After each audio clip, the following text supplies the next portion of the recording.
그래서 across라는 것은 이렇게 한쪽에서 다른 쪽으로 가로질러 가면서 십자가 모양이 연상이 되시면 정말 정확하게 이해하시는 그림이 되겠습니다. 근데 이건 어떨까? across가 건너는 대상이 그냥 이렇게 폭이 좁은 길이 아니라 넓은 지역이라면 한쪽에서 from one side 다른 한쪽으로 to the other side. 안녕하세요. 토익의 달인 지정쌤입니다.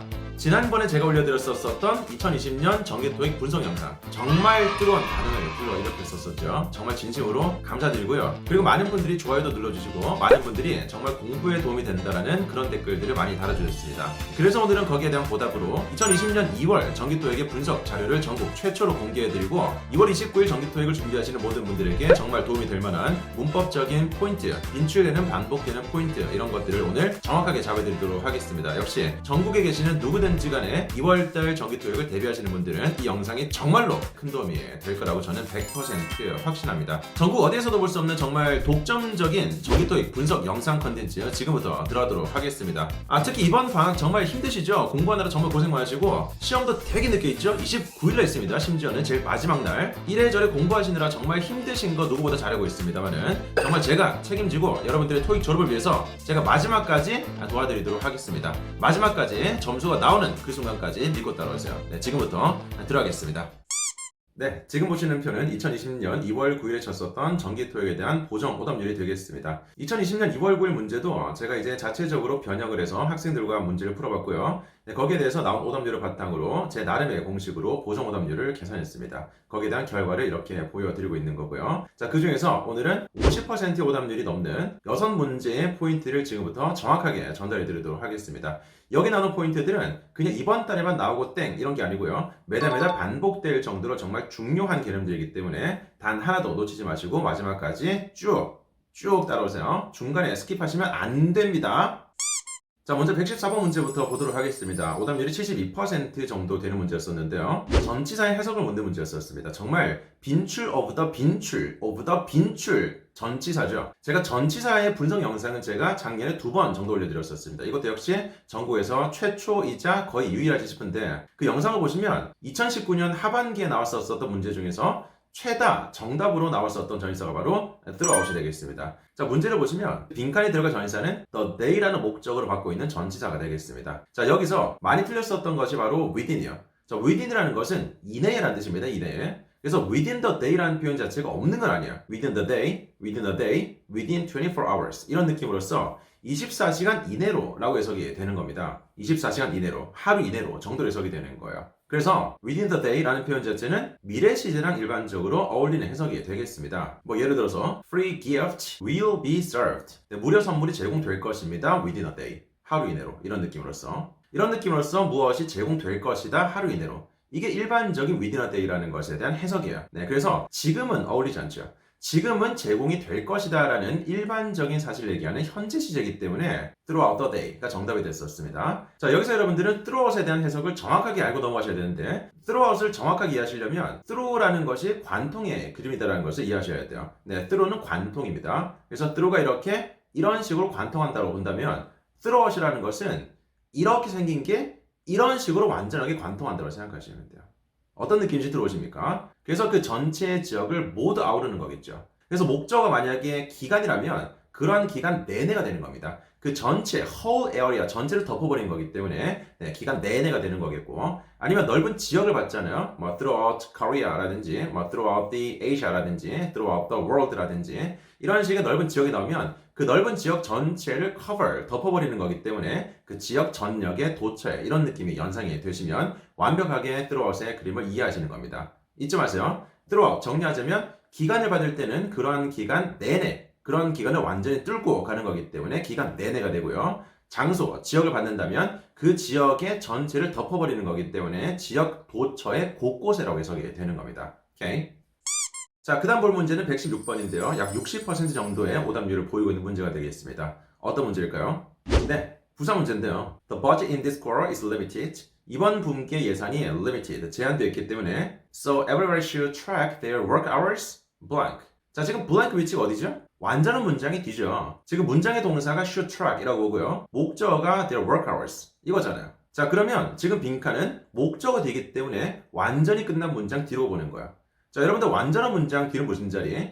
부사 자리죠. 완전히 끝난 문장 뒤는 부사 자리입니다. 그 부사가 뭘 꾸미는 거예요? 동사를 꾸미는 거지 않습니까? 그래서 지금은 track이라는 것을 꾸며주는 부사 문제였었습니다. track이라는 것은 무언가를 뒤쫓아서 추적하다. 그 추적한 것들을 기록하다 정도로 해석이 되는 건데요. 즉 그들 근무 시간을 기록을 하다 정도로 해석을 해보시고 빈칸은 그 기록하다, 추적하다라는 동사를 꾸미는 부사가 되겠습니다. 그래서 closely가 정답이 됐었죠. closely라는 것은 carefully, 신중하게 라든지 아니면 paying attention to detail 정도로 봐서 무언가에 대해서 굉장히 세부적인 사항까지 주의를 집중할 정도로 면밀하게, 밀접하게 라는 뜻도 들어갈 수가 있습니다. 그래서 그들의 근무 시간을 정말 면밀하게 기록을 하는 게 좋을 것입니다. 이런 해석이 됐었죠. 근데 여기서 왜 이렇게 많은 분들이 틀렸냐면 그냥 work hours를 보고 그냥 longer 찍은 거야. 그냥 일하는 거네? 그럼 뭐 긴 시간 일하는 거네. 이런 식으로 그냥 가버리는 거예요. 만약에 work가 동사로 친다면 그 뒤에 longer hours 이렇게 들어가면서 더 오랜 시간 동안 일하다 이렇게 들어갈 수 있는 거잖아요. 그냥 이걸 생각한 거야 이거를. 여러분들 정확하게 빈칸의 위치를 파악하셔야 돼요. 빈칸의 위치가 어떤 자리인지 파악하셔가지고 그게 만약에 부사 자리라면 그 부사가 무엇을 꾸미는지를 정확하게 파악하셔가지고 수식관계, 의미관계를 정확하게 파악하셔야 되겠습니다. 그냥 눈에 보이는 단어, 그냥 근처에 보이는 단어 거기에 현혹되시면 안 된다는 거예요. 오케이? 자, 그 다음에 118번 문제를 보겠습니다. 무려 오답률이 80%가 넘는 문제였었는데요. 이 문제는 자 이런 식으로 비동사 뒤에 보호 자리에 형용사를 넣는 문제였었습니다. 근데 여러분 그거 아세요? 이 형용사 문제는 작년에 쳤었던 문제랑 정말 똑같이 출제가 됐어요. 정기토익은 반복입니다. 빈출되는 것들을 잡아야지만 점수가 올라요. 자, 지금 보신 이 문제는요. 작년 2019년 3월 2차 문제였었죠. 그때 파트 6 139번 문제랑 정말 동일하게 출제가 됐었는데 그때 문제도 이랬었습니다. 이런 식으로 비동사 뒤에 형용사 보호를 묻는 문제였었고요. 선택지도 거의 비슷했었고요. 정답도 똑같았습니다. 정답은 proud가 정답이 되겠죠. be proud to 하면 무엇을 하게 되어서 자랑스럽다 정도로 볼 수가 있는 표현인데요. 항상 그냥 proud가 자랑스럽다 이렇게 공부하시는 게 아니라 be proud to 라는 덩어리를 통째로 공부하시는 게 무조건 좋습니다. 해보세요. be proud to 시작. be proud to. 자, 여기서 많은 분들이 necessary를 찍었었는데 이 necessary라는 것은 주어 자체가 무언가를 필요로 한다 이게 아니고요. 그냥 주어 자체가 필요하다. 주어 자체가 필수적이다 이렇게 쓰는 겁니다. 뭐 예를 들어서 간단하게 보자면 money is necessary 이런 거죠. 돈이 필요하다. water is necessary 물이 필요하다 이렇게 쓰는 거예요. 주어 자체가 필요한 겁니다. 주어가 무언가를 필요로 하는 게 아니고요. 근데 지금 문제에서는 주어라는 회사가 발표하게 되어서 정말 자랑스럽다. 이건 괜찮겠지만 지금 주어인 K컴퍼니가 투부정사 하는 것이 필요하다. 이런 해석이 안 된다고요. 이렇게 쓰는 게 아니라고요. 오케이? 만약에 여러분들이 K컴퍼니가 이러한 내용을 발표하는 것이 필요하다, 필수적이다 이렇게 쓰고 싶으면 문장을 이렇게 바꾸시면 돼요. 제가 한번 만들어 볼게요. It is necessary for K컴퍼니 to announce blah blah 이런 식으로 쓰시면 돼요. 즉, 가조잇을 써가지고 투부정사를 진주로 만드는 거예요. 그 투부정사 하는 것은 필수적이다. 이렇게 들어갈 수가 있겠죠. 그리고 투부정사 왼쪽에 for K컴퍼니라는 것은 그 투부정사의 의미상 주어가 되는 거예요. 그래서 K컴퍼니가 발표하는 것은 필수적이다라는 해석을 만들 수가 있는 겁니다. 이렇게는 가능합니다만은 지금 문장에서는 necessary 안 돼요. 자, 그리고 official이라는 것은 공식적인이라는 형용사인데 이 형용사는 거의 명사를 꾸며주는 기능을 합니다. 뭐 official, something 이런 식으로 써 something이란 명사 앞쪽에 비치되는 게 일반적인데 비동사 뒤에 official이 들어갈 때는 이럴 때도 마찬가지입니다. K 회사가 투부정사 하는 것이 공식적이다 이렇게 해석하는 게 아니고요. 주어 자체가 공식적이다. 주어 자체가 공식적일 때 official을 비동사 뒤에 쓸 수가 있습니다. 즉 the news is official 이런 느낌으로써 그 뉴스는 공식적이야 이렇게는 쓸 수가 있습니다만은 지금 맥락에서는 안 된다라는 거예요. 아시겠습니까? 자, 그리고 124번 문제로 넘어가 보도록 하겠습니다. 이건 오답률이 조금 더 높아요. 84%가 넘는 것 같은데 어떤 문제인지 확인해 보겠습니다. 부사 문제네요.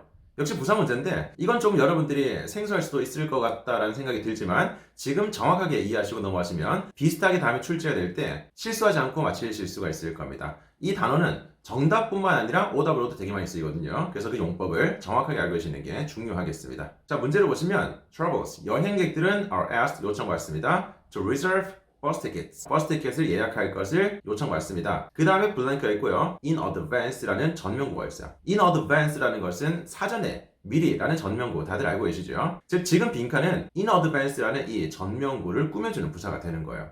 자, 그래서 so very 안 됩니다. so very는 뒤에 형용사나 부사를 꾸며주면서 매우 정도로 해석이 되죠. 자, 여기서 만약에 so와 very의 차이점을 묻는다. 네, 그러면 하나밖에 없습니다. so는 뒤에 대절을 취할 수 있죠. so 뭐뭐 해서 대절하다라는 원인 결과가 한 문장에 한 번에 설명되는 so that 구문이 만들어질 수 있는 반면에 very는 뒤에 대절을 붙일 수가 없습니다. 그래서 so와 very를 묻는다면 이거밖에 없다는 점 기억하시고요. 자, 그리고 hardly라는 것은 준부정어 빈도부사입니다. 그래서 위치도 지금처럼 문장의 끝에 안 올 뿐더러 의미도 안 맞죠. 자, 여기서 정답은 far이 되겠습니다. far이라는 것은 뭐 멀리 이런 느낌만 있는 게 아니고요. 훨씬이라는 부사도 가능합니다. 여러분 훨씬이라고 쓸 때 아마 알고 계실 텐데요. 비교급을 강조하는 부사. 네, 비교급을 강조하면서 훨씬이라고 쓰는 게 뭐가 있죠? much, even, still, far 등이 있죠. 물론 뭐 a lot, by far 등등등이 더 있지만 일단은 much, even, still, far 등 기억하셔야 돼요. 자, 그리고 여기서 그치는 게 아니고요. far 뒤에 전명구도 잘 들어가요. 뭐 대표적으로 far beyond the expectation 이라고 해서 예상치를 훨씬 더 넘어서, 그죠? 훨씬 더 넘어서 이런 느낌으로 behind schedule 이거 자체가 일정보다 늦춰져서 라는 표현인데 far behind schedule이라고 쓰면 일정보다 훨씬 더 늦춰져서 이렇게도 쓸 수가 있겠고요. 네, 지금처럼 far in advance라고 쓰면 훨씬 더 미리, 그죠? 훨씬 더 사전에 이렇게도 쓸 수가 있습니다. 자, 그래서 far이라는 부사를 정리하자면 훨씬이라는 느낌으로써 비교급 혹은 전명구 등도 꾸며줄 수 있다는 것을 알고 가시면 좋겠어요. 자, 그리고 129번 문제를 보도록 하겠습니다. 오답률이 60% 정도가 되는 것 같은데요. 이 문제는 제가 정말 보고도 믿을 수가 없어가지고 이게 이렇게까지 많이 틀릴 일인가라는 그런 생각으로 학생들한테 진짜 많이 물어봤어요. 이거 왜 틀렸냐? 뭐 찍었냐? 그래서 묶어 물어서 그 오답의 이유를 찾을 수 있었습니다. 바로 effectively라는 부사를 찍었었다는 건데 어떤 생각이었었냐면 The workshop on writing effectively. writing effectively. 효과적으로 글을 쓰는 것 이걸 본 거예요. 쓰는 것이란 동명사를 effectively가 꾸며준다라고 본 거예요. 효과적으로 쓰는 것 그럴싸하죠? 효과적으로 쓰는 것. 근데요 여러분들 이거 아셔야 돼요. 동사를 꾸미는 부사는요 동사 앞에는 들어갈 수가 있어요. 동사 앞에서 effectively writing 이렇게는 쓸 수가 있습니다만은 동사 뒤에는 안 돼요. 왜? 목적어가 있잖아요. 목적어. 타동사는 목적어를 취하기 때문에 동사 뒤에 부사가 들어가면 그 목적어랑 위치가 부딪혀요. 안 된다라는 거예요. 헷갈릴 수밖에 없겠죠. 그래서 타동사를 꾸미는 부사는 왼쪽에, 동사 왼쪽에 들어가거나 아니면 완전한 문장의 뒤에 들어갈 수 있어요. 그래서 지금 문제에서 한번 대입해 본다면 The workshop on effectively writing 이렇게 효과적으로 글을 쓰는 것에 관련된 문구죠. 이렇게 쓰거나 아니면 The workshop on writing guidelines and procedures effectively 이렇게는 괜찮아요. 이렇게는 완전히 끝난 문장 뒤에는 부사를 넣어서 동사를 꾸며주게 만들 수가 있습니다만은 타동사는 목적어를 취하기 때문에 절대로 동사 뒤에 부사를 넣지 않는다. 왜? 헷갈려요. 헷갈림사입니다. 헷갈림사. 자, 그리고 마지막으로 130번 문제를 보도록 하겠습니다. 오답률이 무려 82%가 넘어가는 문제인데요. 바로 전치사 문제였었습니다. 자, 문제를 보시면 The economy, 경제는 is in deep recession. 그래서 경제가 정말 깊은 침체에 빠져있다라는 해석인데 빈칸 뒤에 받는 목적어가 먼저 보이시죠? All business segments라고 해서 모든 사업의 부분입니다. 부분. 모든 부분에서 모든 부분에 걸쳐서 경기가 지금 깊은 침체에 빠져있다. 이런 맥락으로서 across가 정답됐었던 문제가 되겠습니다. 이 across라는 것도 생각보다 빈출도가 높기 때문에 정확하게 이미지를 알고 계셔야 돼요. across는 이런 겁니다. 길 같은 것을 한번 연상해 보세요. 길이 있을 때 한쪽에서 다른 쪽으로 건너가는 거예요. 한쪽에서 다른 쪽으로 가로질러 가는 거예요. 네, 그러면 이런 식으로 십자가 모양이 만들어지죠. 이게 바로 cross예요. 십자가 영어로 cross. 그래서 across라는 것은 이렇게 한쪽에서 다른 쪽으로 가로질러 가면서 십자가 모양이 연상이 되시면 정말 정확하게 이해하시는 그림이 되겠습니다. 그래서 실제로 가로질러, 건너서라고도 쓰이고요. 근데 이건 어떨까? across가 건너는 대상이 그냥 이렇게 폭이 좁은 길이 아니라 넓은 지역이라면 이 넓은 대륙 같은 것들을 가로질러서 쭉 건너가는 거라면 한쪽에서 from one side 다른 한쪽으로 to the other side 이쪽으로 완전하게 가로질러 가는 것을 연상해 보세요. 네, 그러면 한쪽에서부터 다른 한쪽으로 쭉 가로질러 가는 것은 전체 지역 자체가 포함이 되는 그림이 들어오시지 않습니까? 그래서 across가 뭐 넓은 지역이라든지 장소 등을 받으면 그 지역 전체에 걸쳐서라고 해석이 될 수가 있습니다. 그래서 across the world, 전 세계, across the country, 전국에, 그죠? 여기서 마찬가지입니다. across all business segments라고 쓰면 모든 사업의 영역에 걸쳐서라고 쓸 수가 있는 겁니다. 잊지 마세요. 자, 오늘 2월 정기 토익 분석 영상은 여기까지가 되겠습니다. 여러분들이 많이 헷갈리는 부분들을 제가 포인트를 잡아서 정확하게 설명드렸으니까 반복해서 이해가 될 때까지 보시고요. 다음부터 절대 안 틀리기를 진심으로 바라겠습니다. 지금 제가 말씀드린 모든 것들은 이번 달뿐만이 아니라 다음 달 그리고 계속 반복되는 빈출 포인트니까요. 절대 평생 까먹지 마시고 여러분들의 점수로 승화시키면 정말 진심으로 좋겠습니다. 네, 오늘도 영상이 도움이 되셨다면 좋아요, 구독 버튼을 눌러주시고 주변에 토익 공부하는 친구들에게 많이 영상을 공유해주세요. 제가 훨씬 더 좋은 영상으로 보답해드리도록 하겠습니다. 네, 그러면 댓글에서 기다리겠습니다. 네, 고맙습니다. 지금까지 신촌 토익 1위 대표 토익의 윤지성 강사였습니다. 고맙습니다.